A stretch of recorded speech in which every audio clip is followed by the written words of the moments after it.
Interview ಒಳಗೆ ಅತಿ common ಆಗಿ ಕೇಳುವಂಥ ಕ್ವಶನ್ ಏನಂತಂದ್ರೆ, ಒಂದು ನಿಮಗೆ ಸ್ಟ್ರಿಂಗ್ ಇನ್ಪುಟ್ ಕೊಟ್ಟಿವಂದ್ರೆ ಅದು ಪ್ಯಾಲೆಂಡ್ರೋಮ್ ಐತೋ ಇಲ್ಲೋ ಅಂತ ಹೇಳ್ರಿ ಅಂತಂದು. ಎಷ್ಟೋ ಯೂನಿವರ್ಸಿಟಿ ಲ್ಯಾಬ್ ಪ್ರೋಗ್ರಾಮ್ದಾಗೂ ಈ ಪ್ರೋಗ್ರಾಮ್ ಐತಿ. ಆಮೇಲೆ ಸುಮಾರು ಕಡೆ ಇಂಟ್ರ್ಯೂ ಒಳಗೆ ಆ್ಯಸ್ ಅನ್ ಐಸ್ ಬ್ರೇಕರ್ ಅಂದರೆ ನಿಮಗೆ ಸ್ಟಾರ್ಟಿಂಗ್ ಒಂದು ಈಸಿ ಪ್ರಾಬ್ಲಮ್ ಕೊಟ್ಟು ಆಮೇಲೆ ಒಂದು ಸ್ವಲ್ಪ ಡಿಫಿಕಲ್ಟ್ ಇದ್ದದ್ದು ಕೇಳಕ್ಕೆ ಸಹಿತ ಏನು ಮಾಡ್ತೀವಿ, ಈ ಪ್ರಾಬ್ಲಮ್ ಯೂಸ್ ಮಾಡ್ತೀವಿ. ಇದು ಬಹಳ ಸರಳ ಪ್ರಾಬ್ಲಮ್ ಐತಿ. ಅಂದರೂ ಏನಂದ್ರೆ ಇದ್ರೊಳಗೆ ನಾವು ಅಬ್ಸರ್ವ್ ಮಾಡ್ತೀವಿ, ನೀವು ಯಾವ ಥರ ಇದನ್ನು ಆನ್ಸರ್ ಮಾಡ್ತೀರಿ, ಯಾವ ಥರ ಟೆಸ್ಟ್ ಮಾಡ್ತೀರಿ, ಯಾವ ಥರ ಸಿನಾರಿಯೋಸ್ ಹ್ಯಾಂಡಲ್ ಮಾಡ್ತೀರಿ, ನಿಮ್ಮದು ಟೈಮ್ ಕಾಂಪ್ಲೆಕ್ಸಿಟಿ ಎಷ್ಟಿರ್ತೈತಿ ಅಂತಂದು. ಉದಾಹರಣೆಗೆ ಪ್ಯಾಲೆಂಡ್ರೋಮ್ ಏನಂತಂದ್ರೆ, ನೀವು ಅದು ಕೊಟ್ಟಿದ್ದ ವರ್ಡನ್ನು ನೀವು ರಿವರ್ಸ್ ಮಾಡಿದ್ರಿ ಅಂದ್ರೆ ಒರಿಜಿನಲ್ ವರ್ಡು ಮತ್ತು ರಿವರ್ಸ್ ಮಾಡಿದ ವರ್ಡು ಎರಡು ಸೇಮ್ ಇರುತ್ತೆ. ಅದಕ್ಕೆ ಏನಂತಾರೆ ಇಂಗ್ಲೀಷ್ನಾಗ ಪ್ಯಾಲೆಂಡ್ರೋಮ್ ಅಂತಾರೆ. ಈಗ ನಿಮಗೆ ಉದಾಹರಣೆಗೆ ಹೇಳೋದಾಯ್ತಂತಂದ್ರೆ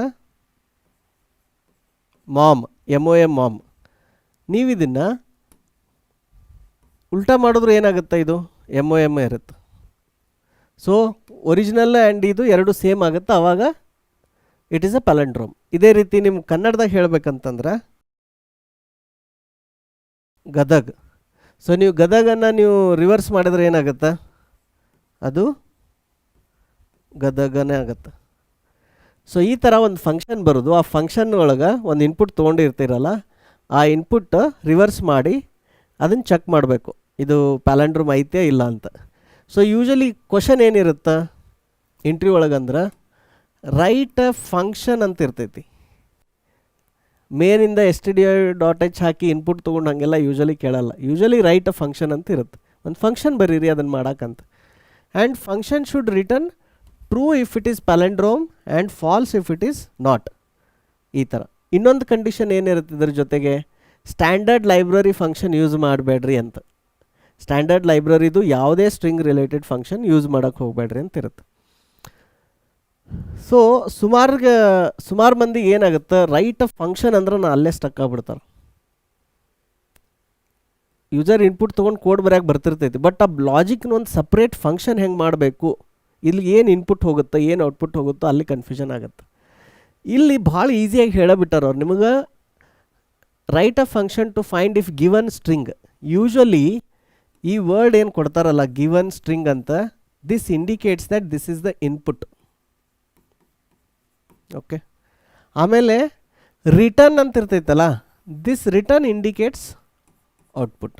ಇದು ಕ್ವಶನ್ ಭಾಳ ಸಿಂಪಲ್ ಐತಿ, ಇದ್ರೊಳಗೆ ಅಗದಿ ಡೀಟೇಲಾಗಿ ಹೇಳೇ ಬಿಡಾಕ್ತೀವಿ ನಾವು, ಇದು ಇನ್ಪುಟ್ ಇದು ಔಟ್ಪುಟ್ ಅಂತಂದು. ಬಟ್ ಕೀವರ್ಡ್ಸ್ ಇದು ನೆನ್ಪಿಟ್ಕೋರಿ. Given a string, given an integer array, given a list. Given a list ಅಂದ್ರೆ that is given as an input and that is your function input or function arguments. Okay, return, it should find that whatever it should come back or it should get back, that is given as return. So that return is true. ಮತ್ತು ಇಲ್ಲಿ ನಿಮಗೆ ಡೈರೆಕ್ಟಾಗಿ ಅದು ಹೇಳಾಕ್ತಾರೆ, ಇವ್ರೇನು ಕ್ವಶನ್ದಾಗ ಹೇಳಾಕ್ತಾರೆ true and false ಅಂತ ಹೇಳ್ತಾರೆ. So if it is true and false, you know that this is a Boolean data type. Correct. So ಈ ಥರ ಒಂದು ಫಂಕ್ಷನ್ ನೀವು ಬರಿಬೇಕಾದ್ರೆ ಫಸ್ಟ್ ಈಗ ಇನಿಷಿಯಲಿ ಇದ್ರದ್ದೇನು ಲಾಜಿಕ್ ಏನು ಥಿಂಕ್ ಮಾಡ್ತೀರಿ, ಸುಮಾರು ಜನ ಏನು ಥಿಂಕ್ ಮಾಡ್ತಾರೆ, ಇದ್ರ ಲಾಜಿಕ್ ಏನಂತಾರೆ, ದೇ ವಿಲ್ ಸೇ ಓಕೆ ಇದೊಂದು ಸ್ಟ್ರಿಂಗ್ ಐತಿ MOM, ನಾವು ಇದನ್ನು let's say we call it input. ಇನ್ನೊಂದು ಟೆಂಪ್ ಅಂತ ತೊಗೊಳ್ತಾರೆ ಜನರಲಿ, ತೊಗೊಂಡು ಏನು ಮಾಡ್ತಾರೆ, ಈ ಸ್ಟ್ರಿಂಗನ್ನು ಈ ರಿವರ್ಸ್ ಸೈಡಿಂದ ರೀಡ್ ಮಾಡ್ತಾರೆ. ಮೊದಲು ಏನು ಕಂಡು ಹಿಡಿತಾರೆ, ಇದರೊಳಗೆ ಎಷ್ಟು ಕ್ಯಾರೆಕ್ಟರ್ ಅದಾವ ಅಂತ ಕಂಡು ಹಿಡಿತಾರೆ. ಸೊ ಇದರೊಳಗೆ 1 2 3, ಬಟ್ ಇಂಡೆಕ್ಸ್ ಏನೋ 0 1 2 ರೈಟ್. ಸೊ 2ದಿಂದ ಸ್ಟಾರ್ಟ್ ಮಾಡಿ ರಿವರ್ಸ್ ರೀಡ್ ಮಾಡಿ ಅದು ಬಂದಿದ್ದನ್ನು ಇಲ್ಲಿ ಇನ್ನೊಂದು ಟೆಂಪ್ ಅರೆ ಒಳಗೆ ಆ್ಯಡ್ ಮಾಡ್ತಾರೆ. ಹೆಂಗೆ, ಮೊದಲು ಇಲ್ಲಿ ಇದನ್ನ ಇಲ್ಲಿ ಕಾಪಿ ಮಾಡ್ತಾರೆ, ಆಮೇಲೆ O ಇಲ್ಲಿ ಮಾಡ್ತಾರೆ, ಆಮೇಲೆ M ಇಲ್ಲಿ ಮಾಡ್ತಾರೆ, ಆಮೇಲೆ ಇದು ಬಂದಿದ್ದು ಎರಡು ಈಕ್ವಲ್ ಅದಾವೇನೋ ಚೆಕ್ ಮಾಡ್ತಾರೆ. ಇಫ್ ದಿಸ್ ಇನ್ಪುಟ್ ಇದು ಟೆಂಪಿಗೆ ಈಕ್ವಲ್ ಐತೇನೆ ಅಂತ ನೋಡ್ತಾರೆ. ಬಟ್ ಈಗ ಇದ್ರೊಳಗೆ ಏನಾಗ್ತಿದೆ ಅಂದ್ರೆ, ನೀವು ಇನ್ನೊಂದು ಎಕ್ಸ್ಟ್ರಾ ಮೆಮೊರಿ ತೊಗೊಳಾಗ್ತೀರಿ. ಇಲ್ಲಿ ಟೆಂಪ್ ಅಂತ ಹೇಳಿ ಇದು ಎಕ್ಸ್ಟ್ರಾ ಮೆಮೊರಿ ಅಲೋಕೇಟ್ ಮಾಡ್ತಿದ್ದೀರಿ. ಕೋಡ್ ವರ್ಕ್ ಆಗುತ್ತೆ, ತಪ್ಪಂತೇನಿಲ್ಲ ಇದ್ರಾಗ. ಇದು ಹೆಂಗೈತಲ್ಲ ಇದು ಕೋಡ್ ಇಲ್ಲಿ ವರ್ಕ್ ಆಗುತ್ತೆ ಇಲ್ಲಿ, ಆದರೆ ಏನು ಇಷ್ಟೇನು ನೀವು ಎಕ್ಸ್ಟ್ರಾ ಮೆಮೊರಿ ತೊಗೊಳಾಗ್ತೀರಿ. ಓಕೆ. ಸೆಕೆಂಡ್ ಏನಂತಂದ್ರೆ, ಇದ್ರೊಳಗೆ ಏನಾರ ಅಪ್ಪರ್ ಕೇಸ್ ಲೋವರ್ ಕೇಸ್ ಇತ್ತಂದರೆ ಈ ಕೋಡ್ ವರ್ಕ್ ಆಗಲ್ಲ. ಫಾರ್ ಎಕ್ಸಾಂಪಲ್ ನಿಮ್ಮದು ಇನ್ಪುಟ್ ಏನಾರ MOM ಇತ್ತು, ನೀವು ರಿವರ್ಸ್ ಮಾಡಿದಾಗ ಏನಾಗುತ್ತೆ, ರಿವರ್ಸ್ ಮಾಡಿದಾಗ ಸ್ಮಾಲ್ m ಆಮೇಲೆ ಸ್ಮಾಲ್ O ಕ್ಯಾಪಿಟಲ್ M ಆಗುತ್ತೆ. ಸೊ ನೀವು ಇದು ಎರಡು ಈಕ್ವಲ್ ಅದ ಅಂತ ಕಂಪ್ಯೂಟರ್ ಒಳಗೆ ಕಂಪೇರ್ ಮಾಡಿದ್ರೆ ಅಂದ್ರೆ ಅದು ಈಕ್ವಲ್ ಆಗಲ್ಲ. ಅವಾಗ ಅದೇನಂತ ಹೇಳುತ್ತೆ, ದಿಸ್ ಇಸ್ ನಾಟ್ ಈಕ್ವಲ್ ಅಂತ ಹೇಳುತ್ತೆ. So upper case lower case you have to specially handle ಇದ್ರೊಳಗೆ, ಆಯಿತಾ. ಇದು ಒಂದು ಪ್ರಾಬ್ಲಮ್ ಇದೆ. ಆಮೇಲೆ ಸೆಕೆಂಡ್ ಏನಂದ್ರೆ ನೀವು ಇದನ್ನು ಟ್ರಾವರ್ಸ್ ಮಾಡಿ ಅದ್ರ ಲೆಂತ್ ಕಂಡುಹಿಡಿದು ಮತ್ತು ಇದನ್ನು ಕನ್ಸ್ಟ್ರಕ್ಟ್ ಮಾಡಿ ಆಮೇಲೆ ಕಂಪೇರ್ ಮಾಡೋಕೆ ಅಗೇನ್ ನೀವು ಮತ್ತೆ ಟ್ರಾವರ್ಸ್ ಮಾಡ್ಬೇಕು. ಸೊ ಟೋಟಲ್ ನೀವು ಎಷ್ಟು ಸರಿ ಟ್ರಾವರ್ಸ್ ಮಾಡ್ತೀರಿ, ಟ್ರಾವರ್ಸ್ ಅಂದ್ರೆ ರನ್ ಥ್ರೂ ದ ಅರೇ ಮಾಡ್ತೀರಿ ಅಂದ್ರೆ ಫಸ್ಟ್ ಇಲ್ಲಿಂದ ಇಲ್ಲಿ ಹೋಗೋಕೆ one time, okay, to find the count. Next ಈ ರಿವರ್ಸ್ದು ಕನ್ಸ್ಟ್ರಕ್ಟ್ ಮಾಡೋಕ್ಕೆ ಇದು second time, okay. Third time ಎಲ್ಲಿ ಅಂದ್ರೆ ಅವನು ಎರಡೂ ಕಂಪೇರ್ ಮಾಡಾಕ್ತಿರಲ್ಲ ಈಕ್ವಲ್ ಅದಾವ ಅಂತ. ಸೊ ಅವಾಗ again you will traverse this and this together in the same direction in the same loop, so 3 times. So ಇದು ಲೂಪ್ ಏನಂದ್ರೆ ಒಳಗೆ ಸ್ಟ್ಯಾಂಡರ್ಡ್ ಲೈಬ್ರರಿ ಯೂಸ್ ಮಾಡಿದ್ರು ಅವರು ಇಂಟರ್ನಲಿ ಲೂಪ್ ಮಾಡಬೇಕಲ್ಲ. ಸೊ ಅವಾಗ ಏನಾಗುತ್ತೆ, 3 ಟೈಮ್ಸ್ ನೀವು ಅದನ್ನು ಸ್ಟ್ರಿಂಗ್ ಸ್ಕ್ಯಾನ್ ಮಾಡಾಕ್ತೀರಿ. ಸೊ ಈ ಸ್ಟ್ರಿಂಗ್ ರಿಲೇಟೆಡ್ ಪ್ರಾಬ್ಲಮ್ ಒಳಗೆ one of the important strategy ಇದು ಸ್ಪೆಷಲಿ ಪ್ಯಾಲಂಡ್ರೋಮ್ ಒಳಗೆ ನೀವೇನಂದ್ರೆ ಇದನ್ನು ಎರಡೂ ಕಡೆಯಿಂದ ಸ್ಕ್ಯಾನ್ ಮಾಡ್ಬೋದು ಅಟ್ ಎ ಟೈಮ್. ಅದರ ಅರ್ಥ ಸೇ ಈಗ ಅರೇ ಐತಂತ ತಿಳ್ಕೋರಿದು, ನೀವು ಒಂದು ಪಾಯಿಂಟರ್ ಇಲ್ಲಿಟ್ಟು ಇನ್ನೊಂದು ಪಾಯಿಂಟರ್ ಇಲ್ಲಿಟ್ಟು 2 ಪಾಯಿಂಟರ್ ತೊಗೋರಿ.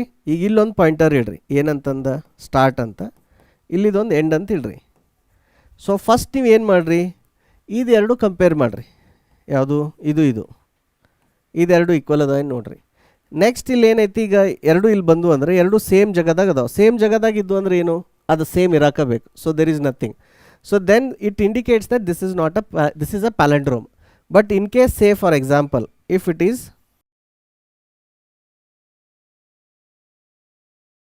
ಹೆಲೋ ಇತ್ತು ಅಂತ ತಿಳ್ಕೊರಿ, ಆವಾಗ ನಿಮ್ದು ಒಂದು ಪಾಯಿಂಟರ್ ಇಲ್ಲಿರುತ್ತೆ, ಒಂದು ಪಾಯಿಂಟರ್ ಇಲ್ಲಿರುತ್ತೆ.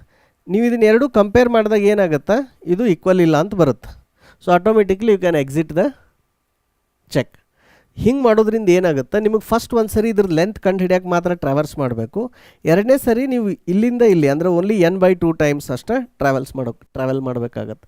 ಅಲ್ಲಾದರೂ ಲೆಂತ್ ಚೆಕ್ ಮಾಡಬೇಕು, ಇಲ್ಲಾದರೂ ಲೆಂತ್ ಚೆಕ್ ಮಾಡಬೇಕು. ಇಷ್ಟೇನು ನೀವು ಬರೀ n/2 ಟೈಮ್ ಅದನ್ನು ಟ್ರಾವರ್ಸ್ ಮಾಡೋದ್ರಾಗಂದ್ರೆ ನೀವು ಕಂಡು ಹಿಡಿಬೇಕು. ಇದ್ರಾಗ ಸ್ಪೆಷಲ್ ಕೇಸಸ್ ಏನೇನು ಹ್ಯಾಂಡಲ್ ಮಾಡ್ಬೇಕು ನೀವು ಅಂದ್ರೆ ಅಪ್ಪರ್ ಕೇಸ್ ಲೋವರ್ ಕೇಸ್,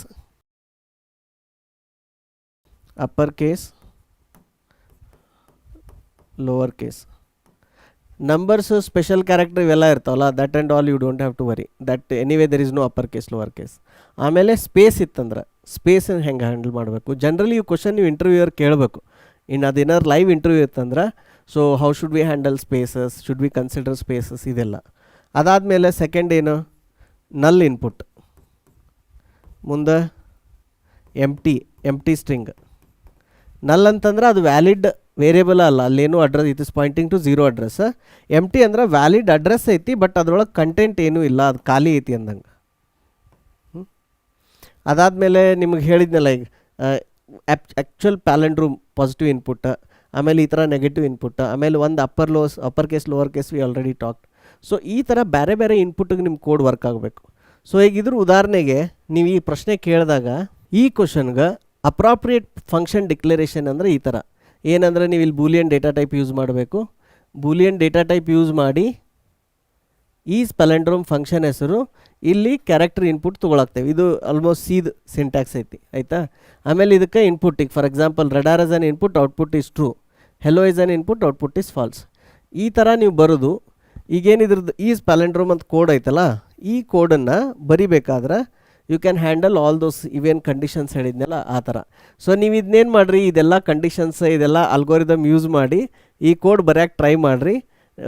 ನಾವು ನೆಕ್ಸ್ಟ್ ವಿಡಿಯೋ ಒಳಗೆ ಇದ್ರದ್ದು ಆ್ಯಕ್ಚುಯಲ್ ಕೋಡ್ ತೋರಿಸ್ತೀವಿ, ಆಮೇಲೆ ವಾಕ್ ಥ್ರೂ ತೋರಿಸ್ತೀವಿ. ಕಮೆಂಟ್ನಾಗ ಬೇಕಿದ್ರೆ ನಿಮ್ದು ಕೋಡ್ ಬರೋದು ಕಳಿಸ್ರಿ ನಮಗೆ. We will see it how you do it. Thank you, ನಮಸ್ಕಾರ.